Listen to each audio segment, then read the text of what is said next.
پر جلوہ بار علماء و مشائخ اہل سنت، حاضرین اہل سنت و جماعت، السلام علیکم ورحمۃ اللہ وبرکاتہ۔ السلام ورحمۃ اللہ تعالیٰ وبرکاتہ۔ الحمد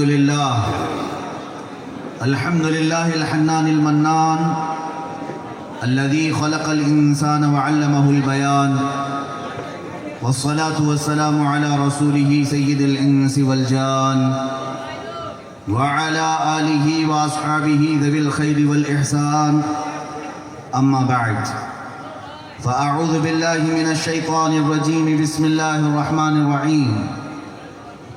إن الذين قالوا ربنا الله ثم استقاموا تتنزل عليهم الملائكة ألا تخافوا ولا تحزنوا وأبشروا بالجنة التي كنتم توعدون۔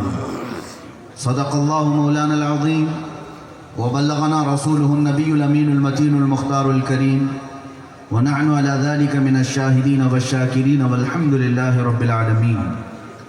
بارگاہ رسالت معاب صلی اللہ تعالیٰ علیہ وسلم میں درود پاک کا ہدیہ پیش کریں۔ اللہم صلی علی سیدنا و مولانا محمد معدن الجود والکرم وآلہ واصحابہ الکرام وابنہ الکریم وبارک وسلم صلاة دائمة سرمدا ابدا۔ آپ کی محبتوں کا شکر گزار ممبر پر جلوہ بار ناظم اجلاس، شاعر اجلاس، علماء، اللہ تعالیٰ اپنی شان کے مطابق آپ کو اجر جزیل عطا فرمائے۔ آمین۔ آج کلکتہ کے اس میدان میں آپ کے سامنے حاضر ہونے کا شرف حاصل ہوا، اور اس نیت کے ساتھ حاضر ہوا کہ ابھی چند مہینے قبل کلکتہ کیا پورے ویسٹ بنگال نے ہندوستان کی غرور و گھمنڈ میں مبتلا سب سے بڑی جماعت کو دھول چٹا کر کے بھیجا،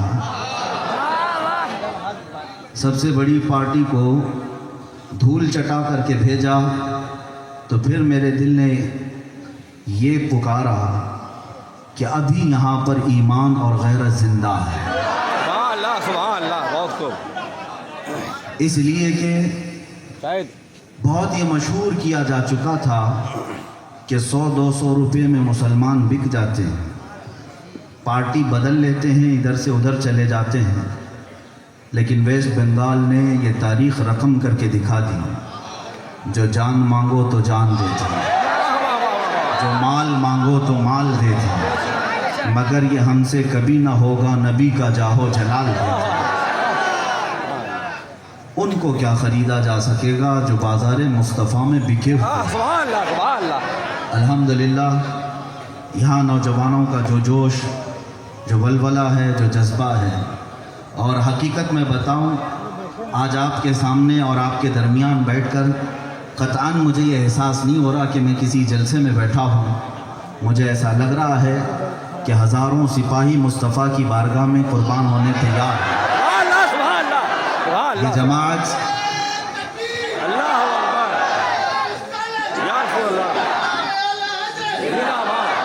یہ جماعت قربان گاہ عشق رسالت میں آئی ہوئی سپاہیوں کی ہے، اور مجھے قطعاً یہ احساس نہیں ہو رہا کہ یہ کوئی جلسہ ہے یا کوئی پروگرام ہے، بلکہ آپ کا جذبہ اور آپ کا جوش یہ بتا رہا ہے جس دن بھی یہ اعلان ہوگا، جس دن بھی یہ کہا جائے گا اے مسلمان تو اپنے نبی کونین کے لیے کیا دے سکتا ہے، تو بحمدہ تعالی یہاں کا بچہ بچہ یہ کہنے پر آج قادر ہے کہ ہم اپنے مال، متاع، جائیداد، یہ سب دنیاوی چیزیں ہیں، بلکہ اپنے نبی کونین صلی اللہ علیہ وسلم کے لیے اپنی ہر سانس قربان کرنے کو تیار ہیں۔ میرے عزیزوں، میں آج آپ کے سامنے جو بات عرض کرنا چاہ رہا ہوں وہ یہ ہے کہ دو عادتیں کسی کے اندر ہیں تو وہ انسان اعلیٰ قسم کا ہے، بلکہ میں سمجھتا ہوں حلالی۔ وہ دو چیزیں کیا ہیں؟ پہلی چیز اس کے اندر